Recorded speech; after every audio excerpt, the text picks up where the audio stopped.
Hi, this is Big Ben, and over the left you can see the houses of the Parliament.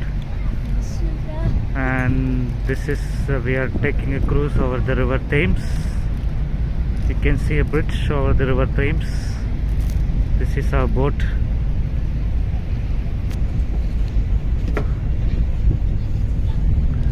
Over here, this one is called the Lantern Eye. This is the Lantern Eye.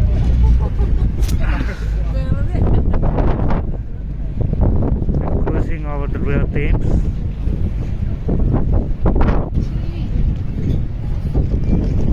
It's quite cold in here.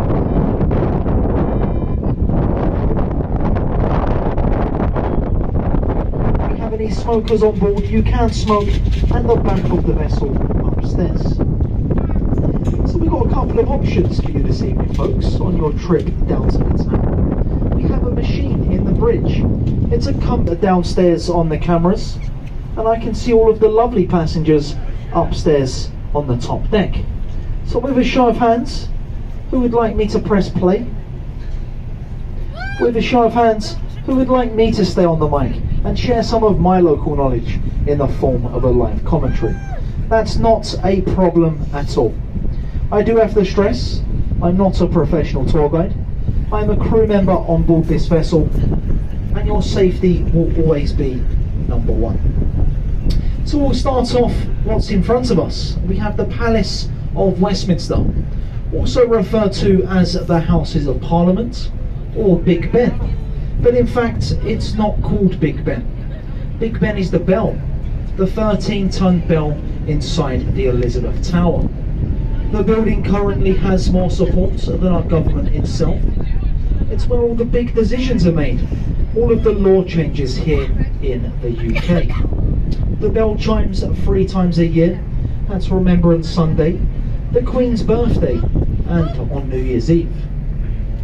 So as we turn the boat, just ahead of the boat, this lit up building, that's County Hall, that's a hotel, and it's now owned by the Merlin Entertainment Group.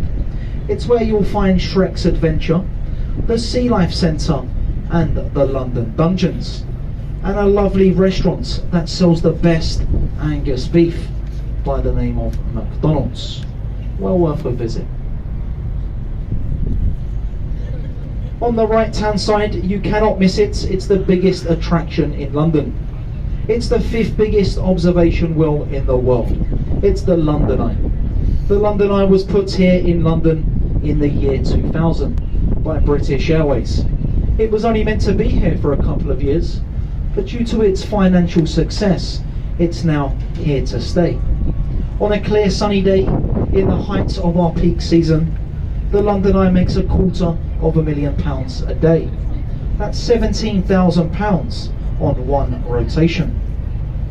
It has 32 capsules, or 32 pods. That's not a random number. That's one capsule for every borough of Greater London. You can get married on the London Eye. I wouldn't recommend it. Marriage. No, I'm only joking. 450 foot to the very top capsule, and on a clear sunny day you can see up to 25 miles in every direction. So the first bridge we're going to go under today, folks, is Charing Cross Bridge and the Jubilee Footways. This is the only bridge in central London that you will go underneath a train and on top of one. If any passengers travelled here to London via the motorway, and on the motorway you saw 100 miles to London, they take that distance from this bridge. If there's any passengers on the top deck, see if you can get a wave back from any passengers on the bridge. There's a reason for this. It stops them from throwing stuff at you. It keeps their hands occupied. I had a kebab thrown at me last week. That's why I'm doing this commentary from the bridge. If they wave back, it just means they're on holiday. If they don't wave back, well, it just means they're from London. On the right hand side, that's the Royal Festival Hall. Many of the greats have performed over there, such as Pavarotti, Frank Sinatra, Michael Jackson, Whitney Houston, even Amy Winehouse. The list goes on. Sadly, they all have one thing in common. They're no longer with us today. So we're just gearing up now, and we're waiting for the Justin Bieber concert. Royal Festival Hall. On the left-hand side, you can see a stone obelisk. That's probably the oldest thing you'll see today. It's Cleopatra's Needle. It's older than London itself. It's 3,500 years old. It was given to this country by our Egyptian friends for Lord Nelson's bravery in the Battle of Nile.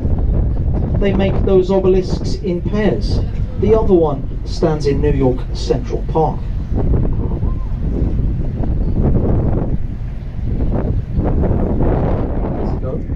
She's now the only floating livery company in existence. If nobody knows what that means, it's basically a floating pub for retired sea captains to be a part.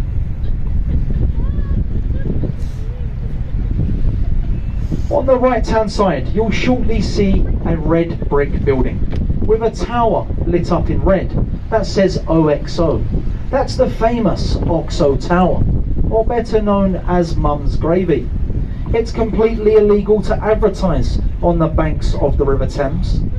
That's why you don't see billboard signs or McDonald's signs, because it's completely forbidden. So OXO was taken to court. They said it was a complete coincidence how our brand ended up in our windows. They won their court case, and they've had nearly 70 years of free advertising out here on the River Thames. It's now home to one of the best restaurants in London at the top, the Harvey Nichols restaurant. Just underneath, some unaffordable apartments, and underneath that, an arts exhibition gallery. Over to the left, you can see a construction site. This is the biggest project London has ever taken on. It's the £5 billion super sewer, the Thames Tideway project. Our current sewer system here in London, 2 double-decker buses inside, and it's going out to a place called Beckton. It's a very, very big project here in London. We're now going under the Blackfriars Bridges. The first one is Blackfriars Road, and the second one you may remember from the film Mission Impossible, when Tom Cruise ran across the top. It's the longest solar panelled bridge in Europe. It's the piece, St Paul's Cathedral. Many important people have had their funerals over at St Paul's, such as Winston Churchill, Margaret Thatcher, and of course himself, Sir Christopher Wren. It's a London architect's nightmare. It's forbidden to put a shadow over that building. That's why you don't see high-rise apartments or towers being built around St Paul's. The building, that's where Daniel Radcliffe went to school, Harry Potter. It will cost mummy or daddy £60,000 a year to send your child to that school. And for that kind of money, I would want my children to walk out with magical powers as well. We're now going under Millennium Footbridge, also known as the Wibbly Wobbly Bridge. This bridge was opened at 9 o'clock in the morning by the Queen, and it was closed at 10 o'clock in the morning by the police because it was swaying side to side. The architect, live on television, he said there was nothing wrong with my bridge, it was the way Londoners walk. On the right, Shakespeare's Globe.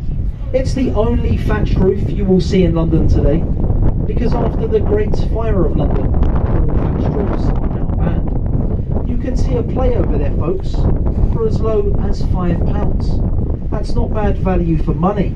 Any alcohol that comes into the UK has to be tried and tested in that building. I actually have a friend who works over there. You can never get him out. He works overtime every single day. I want to get a picture of them. As we clear the bridge, on the right hand side, you can see London Bridge Hospital.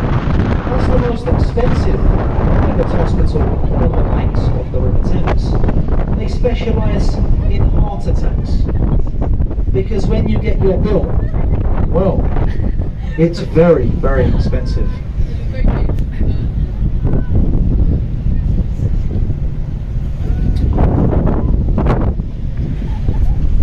On the left-hand side, you're going to see a building made from glass. A lot of people ask us what this building is. It's the headquarters for the London window cleaning apprenticeship system.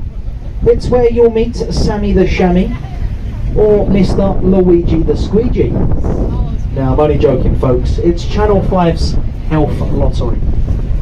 A lot of the big magazine deals here in London, they all operate out of that building. On the left-hand side, the yellow brick building, the fish with the veins. That's the old Billingsgate Fish Market. There's been a fish market on that site for over 500 years. It's where Michael Caine first started his working career.